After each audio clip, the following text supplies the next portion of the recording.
Robert Schoch, full-time faculty member at Boston University. Dr. Schoch earned his Ph.D. in geology and geophysics at Yale University. He has been instrumental in spurring renewed attention to the interrelationships between geological and astronomical phenomena, natural catastrophes, and early history of civilization. He's written a number of books, of course, Forgotten Civilization, the role of solar outbursts in our past and future, and it will happen again. Forgotten Civilization, New Evidence of Ancient Civilizations Destroyed by Solar Outbursts, and Origins of the Sphinx that he wrote with Robert Bauval. Robert, welcome back. Always a pleasure, my friend. Well, thank you. It's always a pleasure to be on. I want to take a few moments to talk about your Forgotten Civilization books, because I have been preaching to the choir about getting our power grid protected against a solar flare. Oh, absolutely. It's so important. It's going to happen. I hate to put it that way, but it will happen. And when it does, we won't be ready for it, will we? No, not at this rate. It's really a shame. And it's something that's so, how should I say it? We know geologically it's going to happen. We know astrophysically it's going to happen. We had the Carrington event in 1859. That's right. Some other major events, even in the 20th century, events even very recently that knock out a transformer here or there. The big one will come. And when I say big one, not even big astrophysically, something as small as the Carrington event. Yeah. Astrophysically, it's quite small. It's just going to devastate modern technological society. They predict that 90% of Americans would be dead within a year if this happens. Absolutely. Well, think about it. We depend on our electric grid system. We depend on our electronic communications for so many things that people now take for granted, and they don't realize how vulnerable we are. Now, that is so true. Zahi Hawass, the former Egypt Antiquities director, what's up with him these days? Did he fight his possible prison sentence? What happened? Yeah, he fought that. He is, how should I say, out and running around, and he is no longer, of course, Minister of Antiquities, but he is still. He's not at the power level he was once, but he's still. He's still part of government? He's still part of the government in the sense that he has been given appointments, essentially, I'll put it this way, essentially to keep him busy and sort of out of the way, keep him from causing more trouble, should we say. Well, say what you will about the guy. He was a great promoter for Egypt. He was an incredible promoter, and so when I speak, and I have to be careful as to what I say because I work in Egypt. Exactly, you're there a lot. But speaking with high government officials there, they have, in many cases, mixed feelings about him because of that. He did a lot of good for Egypt, but he also did a lot of questionable things. And of course, I have had run-ins with him and that type of thing. But on a personal level, I still want to say I like him. And to have dinner with him, he's a lot of fun. Don't bring up the E.T. possibilities with him, though. Forget about E.T., forget about Atlantis, forget about the concept that the Sphinx might be older than 2,500 That's BC. Right. Look, all I wanted, and we're going to get into talking about the Sphinx in a second here, Robert, but all I wanted to do was find that hidden chamber that Edgar Cayce always talked about at the base of the Sphinx. Oh, absolutely, absolutely. In fact, I think that chamber, the chamber, and I think you know well, and I'm sure most of the listeners know well, that Thomas DeBecke and I found it seismically. That's right. I remember you telling us a few years ago about that. Exactly, and that nothing has changed in the sense that it's absolutely there. Seismographs don't lie, as the late Boris Said used to say. He was one of the really the person behind Mystery of the Sphinx, the documentary. And the chamber is there. Edgar Cayce predicted, be that as it may, it's there. I have little doubt at this point, after all these years, and continuing the research that there is essentially a hall of records there, or whatever one wants to call it, and we need to get into it. I think it, and this is based on evidence, not just my gut instinct, I think it contains important information, most likely, from a very, very ancient civilization that could be not only incredibly interesting, to rival Tutankhamun's tomb, but information that could be incredibly important for us today. And unfortunately, with water tables rising because of the overpopulation in the Giza and general Cairo area, whatever's in there could get flooded out. Could get flooded out. So, I mean, there's many reasons to just go and explore it firsthand, which is something I've wanted to do now for many years. We'll get into that, because I just have a feeling there could be architectural renderings of how they built the pyramids, everything could be in there. Yeah. There could be even potentially, all kinds of records. We just don't know. We got to talk about that. How's Mr. Baval doing these days? Oh, he's doing well. He's doing well. He lives in Spain, and I don't think he gets along with Zahi, does he? No, he doesn't. No. He doesn't. We'll put it this way. Zahi has had problems with me on intellectual grounds, should we say. We don't see eye to eye. Mm-hmm. But Robert Baval and Zahi, it's much more personal with the two of them. They shout at each other. Yes, exactly. Okay, this new work now let's dive into this one. Origins of the Sphinx. Traditionally, how old have they been saying the Sphinx is? 2500 BC is the traditional date for the Sphinx, so 4,500 years ago. That puts it in the Old Kingdom, 4th dynasty, and the traditional belief is that the Sphinx was simply built de novo, from scratch, actually carved out of the limestone bedrock. We should be clear about that. In about 2500 BC, during the reign of the pharaoh Khafra, also known as Chephren, and it's simply there we'll put it this way, to guard the second pyramid, because the second pyramid is also attributed to Khafra. Now, maybe that timing is correct with the new carving of the face, which may have been a line before that. Exactly. This is something I suggested years ago, is that when you look at the Sphinx, and I actually noticed this the first time I went there, and that was back in 1990. To me, it's incredible it's been so long now.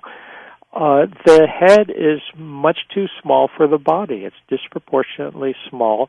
The head shows less weathering, different type of weathering, because, to make a long story short, and we've talked about this before, the body is weathered by rain. It shows all the geological diagnostic and lots of rain. Lots of rain, yet it's on the edge of the Sahara Desert, so it goes back to pre-Sahara times.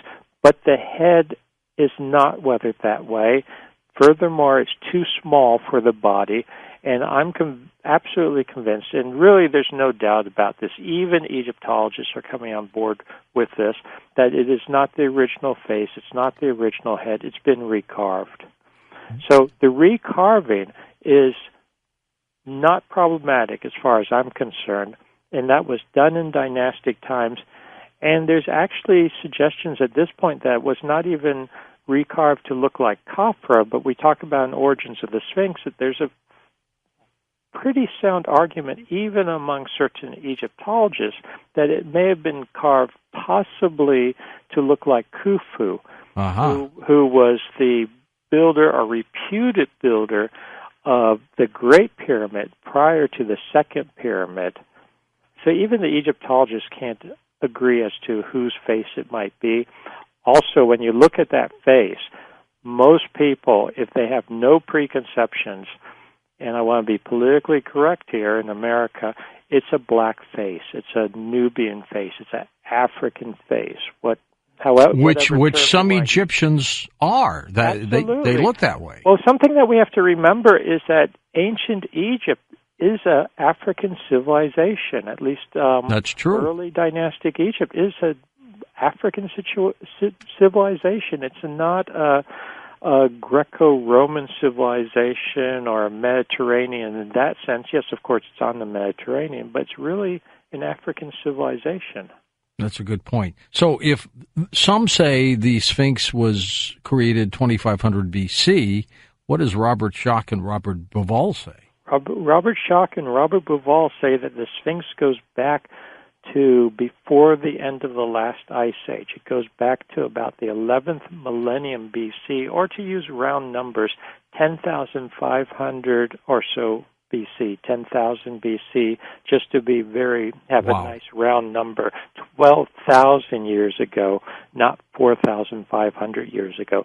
So this is a huge difference, and you can understand right away how certain Egyptologists get very upset by this. Mm-hmm. Not just Egyptologists, but a lot of academics, because to carve the Sphinx out of the bedrock was an incredible undertaking. Not only did they carve out the Sphinx, and I just want to remind people about this or inform them if they haven't heard this before, when they carved the body of the Sphinx, they didn't just chip away the bedrock, because when you go and see the Sphinx, if people haven't been there, you look down from the ground level to see the body. The body is actually carved out of the bedrock. When they did that, they carved out stones weighing tens of tons. Some of these blocks weigh over 50 tons. And they moved them, and they built what are known as the Sphinx Temple and the Valley Temple. So these two constructions, these two huge buildings made out of limestone blocks weighing tens of tons, some of them possibly 100 tons or so, were constructed at the same time, about 10,500 BC. So this was a massive undertaking. This means that this was really sophisticated, and the only word I can use for it, civilization. And when you say sophisticated, to me that sounds like the possibility of equipment, special tools, who knows? Absolutely. Yeah. Equipment, surveying. They had to have plans to do what they were doing. They didn't just do it off the top of their head. The technology, the social engineering, should we say, the organization, all of this is happening before the end of the last ice age. All of this is happening a good 6,000 plus years before, according to standard academia, civilization even arose. Is that why it's so controversial, Robert? Because given the fact that it was made, created, and carved 12,000 years ago, I would say, well, God, that's exciting. That's great. But it's controversial. Why? Oh, I agree. It's exciting. It's great. But it's incredibly controversial because it really more than doubles how far civilization goes back. But more important than that, in my opinion, it's not just that civilization goes back an extra 6,000 or 7,000 years, but there's nothing in between. It indicates, and this is a big part of the story, in my opinion, that civilization was snuffed out, that we had these terrible catastrophes at the end of the last ice age, natural catastrophes, and it destroyed what I call earlier cycle of civilization. That leads to all kinds of questions which we started talking about already, which is how vulnerable can a civilization be? How vulnerable could our civilization be? That we're not the pinnacle of creation, should we say. We're not, it hasn't all been one-way progress, getting better and better. There have been stops and starts. There have been ups and downs. And that's a very different view than the standard concept that it's been a one-way upward trajectory from primitive cavemen to us. Could they have been caught with the Noah flood as well? Sorry, say that again? The flood of Noah, Actually, the Noah flood is very interesting. I suspect that the origins of the whole concept of Noah's flood really goes back to the end of the last ice age, when, among other things, you had torrential rains, which could be depicted on the Sphinx, all that rain. Absolutely. I mean, I think the Sphinx stands as a monument, as a testament to those torrential rains that came down. and you would have had flooding on the surface of the earth from torrential rains. You had rising sea levels, of course, around the world, so coastlands inundated. All of this really sets up the flood. It also ties in with Atlantis. This is what Plato was describing at the same time period. That's just remarkable. Tell me, because I'm hearing a lot of something called Zep-Tepi. What is that? Zep-Tepi, and we talk about Zep-Tepi and origins of the Sphinx. Zep-Tepi it's an Egyptian term that goes back to Old Kingdom and even earlier.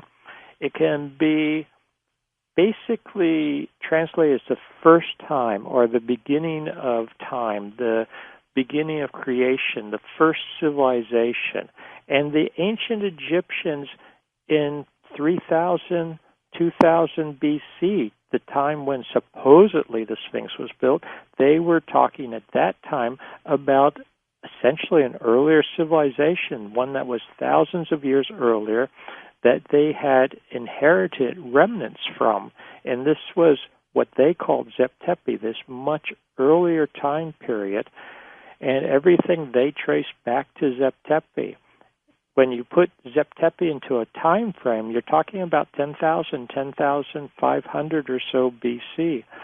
And this ties in, for instance, with the Orion correlations on the Giza Plateau that my co-author, Robert Bauval, first came up with decades ago, that the Sphinx, that the three pyramids align with Orion's match with the belt. Yeah. And the Sphinx looks at Leo in the sky at that time on the vernal equinox.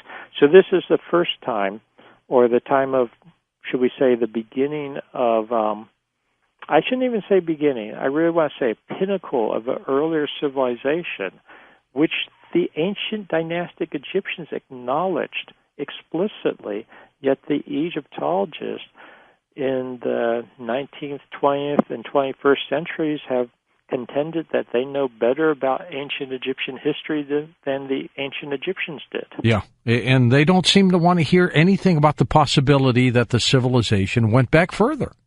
Correct. They want to have their little story of civilization began about 3,000, 3,500 years ago, and that's the end of it. And we are the result of the last 5,000 years of ever-advancing civilization. They don't want to acknowledge that there was anything earlier than that. In your opinion, Robert, what happened to that ancient civilization? What did them in, or where did they go? What did them in was a major solar outburst. Solar flares, coronal mass ejections.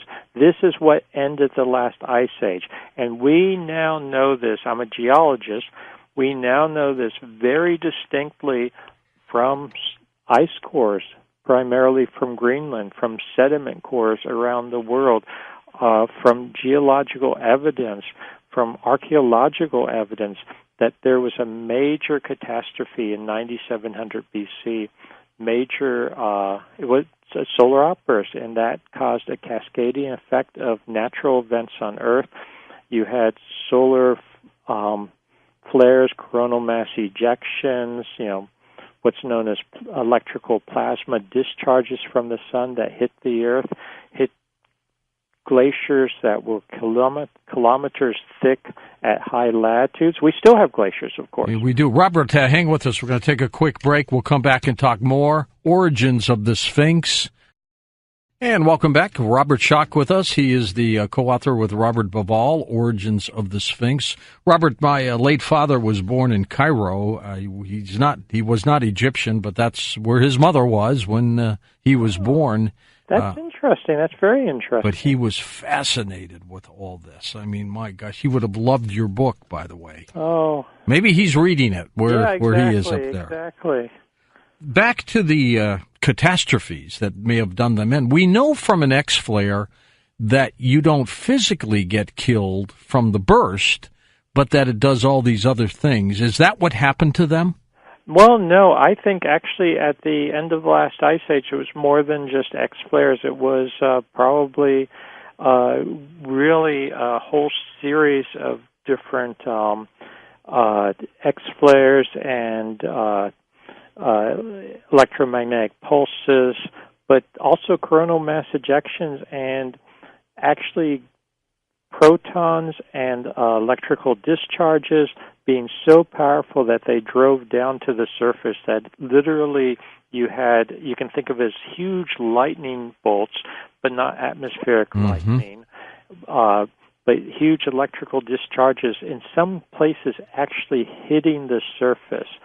And this we have evidence for this in something that we've now found on the Giza Plateau, among other places, is vitrified rock. This had been predicted by Thomas Gold back in the 1960s. He was a Cornell astrophysicist, now deceased, the late Thomas Gold, and he was a prize winner. He was very, very renowned. But when he suggested that this could happen, people thought he was crazy because people don't want to think in terms of huge catastrophes that could hit us in the present day. And it could happen. What about asteroids or a comet or something? That may have flown? Asteroids and comets, they happen periodically. I've written about these in some of my earlier works, and there's been a lot of discussion and hubbub, I'll use that term, about a comet or asteroid hitting toward the end of the last ice age. That was actually 1,200 years earlier than the very end of the last ice age, which is what we're talking about. So it didn't. If there had been one, it didn't end the last ice age. Actually, an asteroid or comet would tend to throw up dust and debris, would send us back into an ice age, make things colder, not warmer. That's not what we see in 9700 BC. There's no doubt to me that it was a solar outburst. I also want to point out that the evidence for asteroid or comet, even 1,200 years earlier in 10,900 BC, it's been basically disproven at this point. Amazing research that you did this. Is it still controversial, or are people beginning to accept it? I think it's really coming around. I think it's beginning to be accepted, at least in circles of younger scholars, newer scholars, people that don't have vested interest. The real holdouts are the classical archaeologists and Egyptologists, people from other disciplines. So, for instance, my fellow geologists have always been very supportive of me, astrophysicists, up-and-coming scholars, people getting their PhDs about now. They're open to it. They have a different paradigm, or at least they're not stuck in the old rut. So, unfortunately, in many cases in science is not as, at least the practitioners of science are not necessarily as objective as they're supposed to be. Classically, just looking at evidence, they have their own vested interests. They have their own subjective criteria. If you've studied something all your life and you've staked your reputation on a certain paradigm, a certain view, for instance, that the Sphinx is 2500 BC, it's hard to change that. Yeah, it really is. Some time ago, a few weeks ago, there was a report that Zahi Hawass and his team, whoever that may be, may have found evidence of the tomb belonging to King Tut's wife. Oh, really? Yeah. In the Valley of the Kings. In the Valley of the Kings in Thebes, right? Yeah, in Thebes. You know, this is the type of thing where... Who's his team? I don't know who his team is, and I don't want to sound the wrong way, but the Egyptian government continues to want to put out press releases to try to stir up positive interest for Egypt, to get tourism. Yes, which has been devastated, I'm sure. Which has been devastated, but they won't go into anything that they consider controversial. So put it this way, we were talking about the chamber before. What could stir up more interest than going into the chamber under the Sphinx and finding whatever is in there? But the problem is, for the standard Egyptian authorities, is it could throw a monkey wrench in their whole... How do we know realm of thinking? We have to rewrite history, and they don't want to rewrite history. How do we know they haven't been down there? Well, we don't. I don't think there's there's no evidence that I have that they've actually been digging down there. Right. It's a very, there's no place to hide, really, on the Giza Plateau. There's tourists all the time, even trying to do something at night. At night, it's under military control. There's been lots of rumors that maybe they've been into it already, but, I've been back to Egypt even earlier this year, and I just don't see any evidence they actually went in. What are the dimensions of the Sphinx? It's about 9 by 12 meters, about 5 meters below the surface, the current surface around the Sphinx in the solid limestone bedrock. So this is a major chamber. It's not. Oh, I mean the Sphinx itself. How big is it? Oh, the Sphinx itself is 240 feet long, 60 something. It's huge. It's huge. It's huge. It's the size of a small city block, a 6-story. Oh my building. God! Okay, and now back to the chamber. Then it's about 18 by 36. Yeah, something feet? like that. How deep? How deep is it? Oh, it's probably about 18, 20 feet below the surface. Was it below the surface when they excavated it? It's absolutely below the surface. When I say below the surface, we are talking below limestone bedrock. So they carved it out below the surface on purpose. Exactly. In that spot. It is essentially an artificial cave, if you would, in the limestone bedrock, which, in my assessment, would serve very, very well as a hall of records, as a place to store archives. So this is, it's actually the perfect place, other than the modern flooding, which I suppose they couldn't very well anticipate. It would be the perfect place to store things. If it's not a hall of records, what the heck could it be used for? Oh, yeah, I think it is an archive. I think it is a library, a hall of records. But when we say hall of records, it could be more than just writing, more than just manuscripts, that type of thing. It could contain objects, valuables, flying machines. Who knows what? I mean, I suspect, I don't know what kind of technology, but I suspect examples or at least plans for whatever technology they may have had. How would they have gotten into it to carve it? Okay. This is a very good question, and I believe I have a very good answer to it. All right. In front of the Sphinx, think about the Sphinx. The Sphinx faces due east. In front of the Sphinx, directly in front of the Sphinx, is what's known as the Sphinx Temple. Now, if you go further east, the Sphinx Temple has doors that face east. So think of walking out the Sphinx Temple, and you're walking east. Right now, it's just essentially a bunch of sand. This is the eastern edge of the Sahara Desert. I'm trying to picture this. Yeah. So the Sphinx is facing east. There's a temple just east of the Sphinx at the base of the paws of the Sphinx, and you then keep walking east, and you're walking toward the Nile River. You're walking toward Cairo. And it's just a plain of sand at the moment. And right now there's restaurants and stuff that are built at the edge of it. When we did the seismic work, we ran some lines from west to east along that sand. What we found is that under that sand, there's bedrock, but the bedrock drops off as you go east. Essentially, there is a cliff under there, a natural cliff. All right. And I believe, my hypothesis is that there is an entrance in that cliff face that then goes straight into the chamber. Under the paw of the Sphinx. And it's covered by sand right now? And it's covered by, you're talking, 40 or more feet of sand. Easy to dig out. Well, yes and no. I mean, if you've ever dug sand, when you're talking that much sand, it collapses in on you. You'd have to use, It's like beach sand. Though. Yeah, exactly. What made you look at it seismically? Was it Edgar Cayce's report of the Hall of Records? No. This is very interesting. I knew of Edgar Cayce. I wasn't that naive, but I didn't know anything about his predictions about halls of records, etc. what made me look at seismically is I simply want more data, subsurface data on weathering rates, on mineralogical changes over time to help date the Sphinx.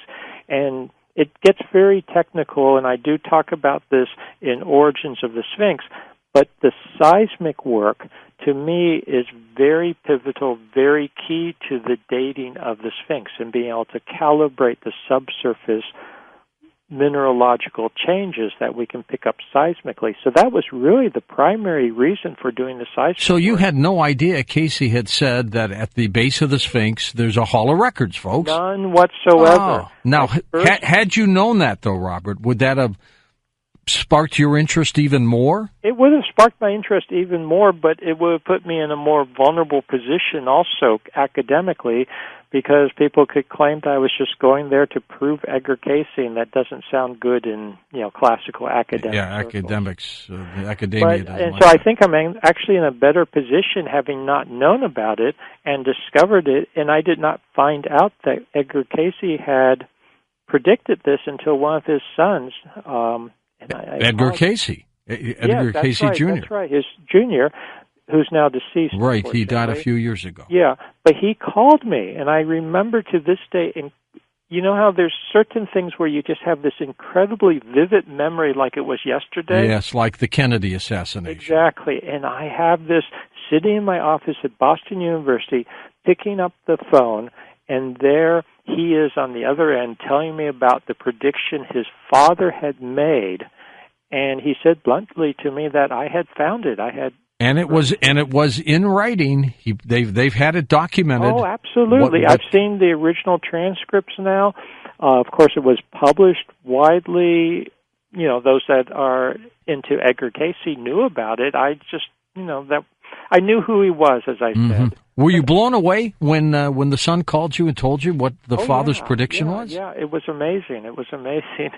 I mean, because I've got to tell you, I've been an Edgar Cayce enthusiast since I was a boy, and I was fascinated because he said the Hall of Records are in 3 places in this country, on this planet: Bimini, the Sphinx, and also in Central America somewhere. And he claims that the Atlanteans from Atlantis were the ones who went off to bury these things because they had the records, but they wanted to put it in 3 locations so that eventually, if anything happened in one or the other, they'd be okay somewhere. Yeah, which makes perfect sense. It does. Makes perfect sense, and I don't know about the other 2, but we certainly have something under the Sphinx. And when I've studied the original documents now, the original writings, from Edgar Cayce being in trance and speaking, etc., I am convinced that he really hit it smack on. I mean, under the left paw, because when you read it, and I haven't read it for a while, but in some cases you can interpret it on the right side, but I think he was facing the Sphinx. It depends on how you're looking at it. Exactly. So if you face the Sphinx, yes, it's the paw on the right side.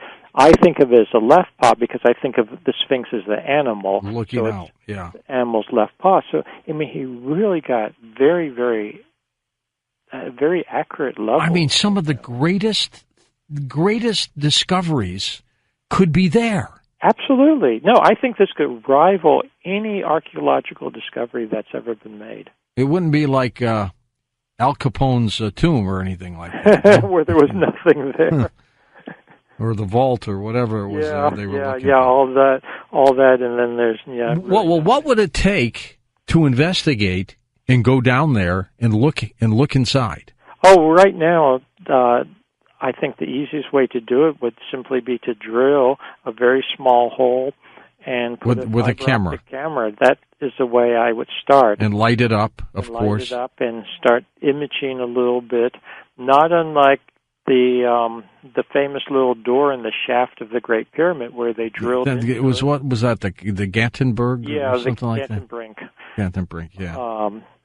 But that was how should I say, nothing compared to what we're talking about. Oh my God, the things that could be in there. Exactly. Oh my, treasures too. Sure.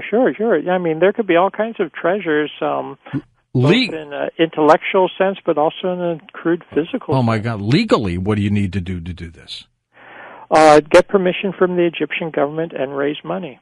Has anybody asked them? Well, I'm working on it. When I was back there, I spoke both with the Minister of Antiquities about continuing research, including this, and the director of the Grand Egyptian Museum, the new museum that they're building.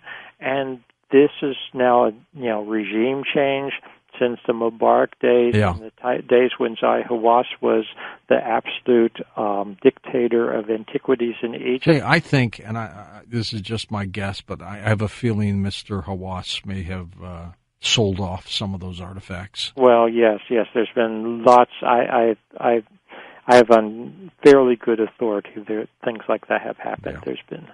Now, are they receptive, and do they accept the fact that there is a chamber down there? They are always very careful in their wording, very careful in what they say, but I believe they're receptive. They're much more receptive than the previous powers in Egypt, and I was led to believe that things could be possible now in the New Egypt. I'll use the term New Egypt. If there are things in the Hall of Records, we'll come back and I'll ask you. I'm going to ask you how old they may be. We'll be back.